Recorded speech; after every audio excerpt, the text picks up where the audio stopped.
Pemirsa, kekerasan terhadap anak masih terus terjadi. Upaya untuk menghindari ataupun menekan jumlah kasus ini sejauh ini masih kurang efektif. Masalah pendidikan juga masih jauh dari selesai. Kurangnya dukungan infrastruktur membuat banyak proses pendidikan terganggu. Padahal semua anak Indonesia memiliki hak yang sama untuk memperoleh pendidikan. Kedua hal ini masih merupakan pekerjaan rumah baik bagi Kabinet Kerja Joko Widodo serta kita semua sebagai anggota masyarakat. Dan untuk membahas hal ini lebih dalam lagi telah hadir di studio pemerhati anak yang juga Sekjen KPAI, Mbak Erlinda.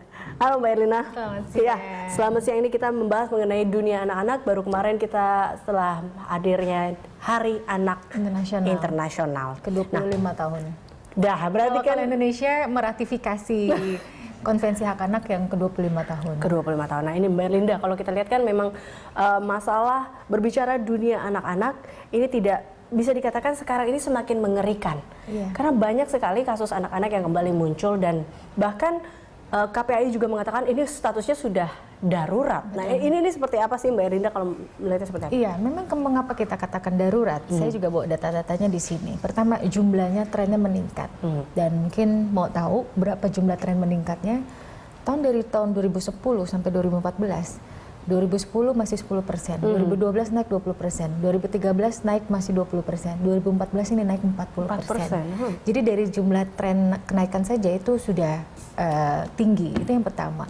Terus yang kedua, secara luasnya ya, skup dari Sumatera sampai Papua, Kalimantan, Jawa, itu semua kabupaten daerah itu semua ada. Baik itu kekerasan fisik di sekolah, di rumah maupun kekerasan seksual. Dan sekarang mengapa kita katakan indikator lainnya, kenapa ini darurat? Complicatednya itu luar biasa, kompleksitasnya luar biasa. Contoh, yang melakukan itu tadinya mungkin orang lain, orang yang tidak dikenal. Sekarang ayah kandung sendiri, ibu kandung sendiri, anak sama anak. Dan mungkin kalau kemarin kita lihat ada salah satu anak di Kalimantan Tengah hanya rebutan bola. Si kakak kelas ini tidak terima gitu kan, padahal bola ini emang adik kelasnya dulu yang main-main gitu. Akhirnya dia tonjok itu matanya keluar dan sekarang si adik kita ini hilang. Nah ini kan yang menjadi akhirnya agak sedikit mengerikan adalah kekerasan yang kerap kali terjadi kepada anak-anak adalah di mana di tempat-tempat yang seharusnya si anak-anak ini merasa nyaman atau surga bagi dia yang dia tidak perlu khawatir sebenarnya. Betul. Di rumah dan di sekolah ini sering sekali terjadi kekerasan anak. Ini betul.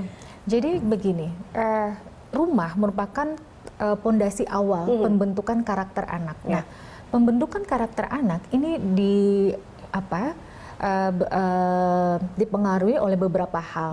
Salah satunya adalah pola asuh di rumah itu sendiri. Bagaimana orang tua memberikan pendampingan, perlindungan, kasih sayang dan sebagainya. Dia menggunakan pendekatan pola asuh seperti apa? Kita ketahui bahwa pola asuh itu ada 3 ya.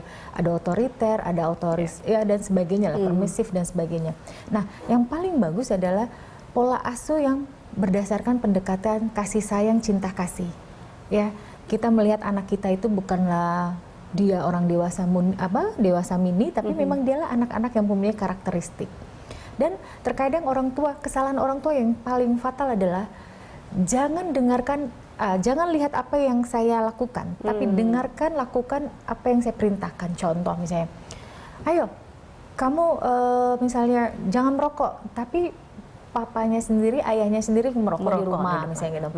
Ayo kamu belajar, kerjakan PR, papanya sendiri hahaha nggak jelas. Misalnya seperti itu. Jadi banyak kesalahan orang tua yang dia menginginkan anaknya baik, tapi dia sendiri juga melakukan pendidikan karakter di rumah jauh dari. Contoh misalnya, sang bunda, dia marah ketika si kakak ini teriak-teriak. Terus si bundanya bilang, jangan ganggu adik, sambil melotot, mencubit si kakak. Nah itu kan padahal contoh. Dia akhirnya si kakak, kalau mau marah, kalau mau didengarkan, cubit dan marah. Akhirnya dia melakukan itu sama adik. Ya, sementara anak adalah kalau kita bilang paling cepat untuk merekam semuanya. Betul. Dan meniru aktor yang paling cerdas ya. Nah ini kan kita lihat secara fisik maupun emosional ini kan mulai dari pembunuhan, juga ada tindak seksual bullying dan juga ada bisa dikatakan penegakan disiplin yang terlalu keras tadi, yang tidak boleh begini, tidak boleh begitu, harus dengar apa kata orang tua. Ini kan juga akhirnya mempengaruhi kalau kita kembali lagi mental si anak. dalam hingga akhirnya ke depan bagi masa depan si anak itu sendiri. Ini sangat mempengaruhi pastinya. Sangat mempengaruhi karena begini. Mengapa selalu psikologi mengatakan dan pakar-pakar pendidikan sebagainya termasuk pemerhati anak selalu mengatakan tolong kepada bunda, ayah, orang tua semuanya, yuk dari anak baru bisa mengatakan ayah, bunda, ajarkan dia sesuatu kebaikan, aturan, norma dan itu tadi habit tadi ya, perilaku. Kenapa? Karena pada saat dia sudah SMP ya, dia umur 14 tahun, kita sudah mencetak anak itu. Jadi kalau sudah agar sudah dalam cetakan kan susah dia untuk dicetak yang lain-lain. Jadi pada saat kita membenahi anak kita pada usia SMA itu cukup sulit. Makanya kita didik dia sedini mungkin. Kita jangan dengan kekerasan, jangan dengan nunjuk-nunjuk. Itu nggak zamannya lagi. Jadi gini, abad modern sekarang, abad milenium sekarang, di mana dengan adanya teknologi canggih, di mana adanya sosial media, wow, anak sekarang larinya ke sosial media. Kalau orang tua di rumah marah-marah, berantem, ayah dan bunda berantem nggak jelas gitu kan. Akhirnya apa? Membuat anak menjadi ketakutan, anak menjadi depresi, dan anak mencari tempat penyaluran. Nah, penyaluran di luar sangat jahat. Ada narkoba, ada pornografi, ada di situ seksual bebas. Belum lagi monster-monster di luar yang predator-predator sudah. Nah, kalau saya lihat ini Mbak Erlinda, ini berarti titik masalahnya adalah berasal dari orang tua. Penguatan keluarga ya di situ. Betul. Ya. Nah, tapi apa yang membuat akhirnya orang tua kayak ya bisa dibilang salah dalam melakukan dalam mengajarkan kepada anak atau membibit anaknya agar lebih mendidik anaknya lebih baik lagi. Ini di mana letaknya? Apa mereka kurangnya? Ya, yang pasti variabelnya itu banyak. Salah satunya, ini memang sangat benang kusut ya. Tapi kalau kita ada goodwill ya, ada keinginan yang komitmen kuat, insya Allah bisa. Jadi faktornya adalah satu, ekonomi. Selalu yang namanya kambing hitam sampai dari dulu sampai sekarang, kambing hitamnya nggak berubah itu. Ekonomi. Ya, ekonomi. Terus yang kedua, karena ketidaktahuan, pemahaman, pengetahuan, informasi. Yang orang tua menganggap, oh iya, kalau saya memukul anak berarti menegakkan kebenaran ataupun ketegasan. Padahal zamannya sekarang sudah berubah, begitu. Dan mengapa orang tua melakukan hal demikian? Ya tadi ada faktor kemiskinan, ketidaktahuan, dan ada faktor sosial lainnya. Jadi dulu saya diperlakukan oleh orang tua saya seperti itu, dan saya berhasil gitu kan. Nah berarti anak saya pun juga demikian. Nah hal-hal demikian tidak seperti itu juga. Terus yang kedua, faktor yang lainnya adalah pada saat ayah merasa ingin punya anak itu anak perempuan, ternyata yang lahir laki-laki. Akhirnya anak ini tidak diterima. Banyak hal.